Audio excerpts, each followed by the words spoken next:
एक समय की बात है। एक गांव में एक बहुत ही विशेष समोसे की दुकान थी। इस दुकान का मालिक था राजू, जो कि बहुत ही मेहनती और निष्ठावान व्यक्ति था। राजू के समोसे की खुशबू और स्वाद गांव के हर कोने में फैल गया था। उनके समोसे न केवल लोकप्रिय थे, बल्कि उनकी कहानी भी गांव के लोगों के बीच फैल गई थी। एक दिन गांव में एक विशाल भंडार आयोजित हुआ। इस भंडार में बहुत सारे व्यापारी और लोग आए थे। राजू ने भी अपने समोसे की दुकान लगाई। उनके समोसे की मिठास और स्वाद ने सभी को बहुत प्रभावित किया। इसी भंडार में एक रहस्यमय व्यक्ति आया। उसके पास एक जादुई समोसे का रहस्यमय नुस्खा था, जिसे सुनकर सभी हैरान रह गए। उसने कहा कि उसके समोसे में जादू है, जो किसी को चमत्कारी बना सकता है।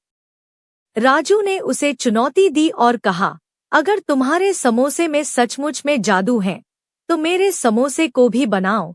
इसे सुनकर जादुई व्यक्ति ने चैलेंज स्वीकार कर लिया।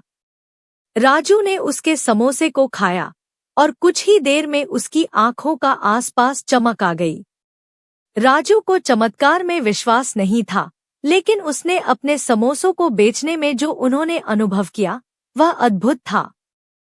गांव के लोगों ने भी उसके समोसों का स्वाद चखा और वे भी चमत्कार में विश्वास करने लगे। राजू का व्यापार उसी दिन से बदल गया। उनकी दुकान पर लोगों की भीड़ बढ़ गई और उनके समोसे बेचने का काम दोगुना हो गया। लेकिन एक दिन, जब राजू ने उस जादुई व्यक्ति से समोसे की रसोई के बारे में जानने की कोशिश की, तो वहां कुछ अलग ही बातें पता चली। राजू ने उसे धोखा दिया महसूस किया। उस दिन से उसने अपने समोसे के स्वाद का रहस्य खो दिया। राजू ने समझा कि असली जादू उसकी मेहनत और निष्ठा में है।